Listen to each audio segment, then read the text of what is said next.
ಶುಭೋದಯ, ನಮಸ್ಕಾರ, welcome to Yoyo Kannada. ಬನ್ನೀಗ ನೋಡೋಣ ಈ ದಿನದ ರಾಶಿ ಫಲಗಳನ್ನ. ಮೊದಲಿಗೆ ಮೇಷರಾಶಿ. ಪ್ರೀತಿ ಪಾತ್ರರನ್ನು ಸಂತೋಷಗಳಿಸಲು ಪ್ರಯತ್ನ ನಡೆಸುತ್ತೀರಿ. ಹೊಸ ರೀತಿಯಲ್ಲಿ ಮನ ಅವರದು ಒಲಿಸಬಹುದು. ಮಿತ್ರರು ಮತ್ತು ಬಂಧುಗಳಿಂದ ಸಂತೋಷ ಕಡಿಮೆಯಾದರೂ ಸಂಜೆಯ ಪಾರ್ಟಿಯಲ್ಲಿ ಹೊಸ ಮಿತ್ರರನ್ನ ಭೇಟಿಯಾಗುತ್ತೀರಿ. ವೃಷಭ ರಾಶಿ. ಭಾವನೆಗಳು ಮತ್ತು ಅಭಿಪ್ರಾಯಗಳು ಉನ್ನತವಾಗಿರುತ್ತವೆ. ಹತ್ತಿರದವರೊಂದಿಗೆ ಭಾವನಾತ್ಮಕ ಭೇಟಿಯ ಸಾಧ್ಯತೆ ಇದೆ. ಇತರರಿಂದ ಪ್ರಭಾವಿತರಾಗಬಹುದು. ಮಿಥುನ ರಾಶಿ. ಆಲೋಚನೆಗಳನ್ನು ವ್ಯಕ್ತಪಡಿಸಲು ಶಕ್ತರಾಗಿರುತ್ತೀರಿ. ಸಂತೃಪ್ತಿಯನ್ನ ನೀಡುವಂತಹ ದಿನ. ವಿನೋದ ಮತ್ತು ಮನೋರಂಜನೆಯಿಂದ ಕೂಡಿರುತ್ತದೆ ಈ ದಿನ. ಕರ್ಕಾಟಕ ರಾಶಿ. ಕೆಲಸದಲ್ಲಿ ಮಹತ್ವದ ಸಂಪರ್ಕಗಳಿಂದ ಯಶಸ್ಸು ಇದೆ. ಒಪ್ಪಂದಕ್ಕೆ ಸಹಿ ಹಾಕುವ ಮುನ್ನ ವಿವರಗಳನ್ನು ಎಚ್ಚರಿಕೆಯಿಂದ ಓದಿ ಸಹಿ ಮಾಡಿ. ಸಿಂಹ ರಾಶಿ. ಹಳೆಯ ಮಿತ್ರರ ಮರುಭೇಟಿ ಮತ್ತು ಹೊಸ ಸಂಪರ್ಕಗಳಿಗೆ ಒಳ್ಳೆ ದಿನ. ಅತಿಥಿಗಳಿಗಾಗಿ ಅದ್ಭುತ ಪಾರ್ಟಿ ಆಯೋಜಿಸುತ್ತೀರಿ. ಕನ್ಯಾ ರಾಶಿ. ವ್ಯಾಪಾರ ಮತ್ತು ಸಂತೋಷವನ್ನ ಸಮತೋಲನಗೊಳಿಸುತ್ತೀರಿ. ಜನರನ್ನ ಪ್ರಶಂಸಿಸುತ್ತೀರಿ. ಅದೇ ಖರ್ಚಿನಲ್ಲಿ ಎಚ್ಚರ ವಹಿಸಿ. ತುಲಾ ರಾಶಿ. ಕೆಲಸ ಅಥವಾ ಕುಟುಂಬದಲ್ಲಿ ಬದ್ಧತೆ ತೋರುತ್ತೀರಿ. ಪ್ರತಿಸ್ಪರ್ಧಿಗಳಿಗೆ ಚಿಂತೆಯ ಕಾರಣ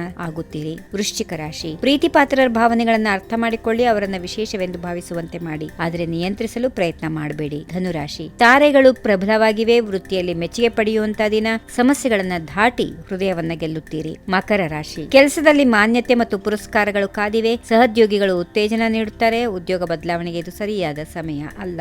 ಕುಂಭರಾಶಿ. ಮನೆಯಲ್ಲಿ ಶಾಂತಿಯ ವಾತಾವರಣ ಇದೆ. ಓದುವಿಕೆಯಿಂದ ಸಂತೋಷ ಪಡೆಯುತ್ತೀರಿ. ಕೊನೆಯದಾಗಿ ಮೀನರಾಶಿ. ದೈನಂದಿನ ದಿನಚರಿಯನ್ನ ಸಂಘಟಿಸಲು ಕಷ್ಟಪಡುತ್ತೀರಿ. ಗ್ರಹಗಳ ಜೋಡಣೆಯಿಂದ ವಿಷಯಗಳನ್ನ ಇತ್ಯರ್ಥಪಡಿಸಲು ತೊಂದರೆ ಆಗಬಹುದು. ತಾಳ್ಮೆಯಿಂದ ವ್ಯವಹರಿಸಿ. ಹೀಗಿವೆ ಈ ದಿನದ ರಾಶಿ ಫಲಗಳು. ಸರ್ವರಿಗೆ ಶುಭವಾಗಲಿ. ಶುಭ ದಿನ. ನಮಸ್ಕಾರ.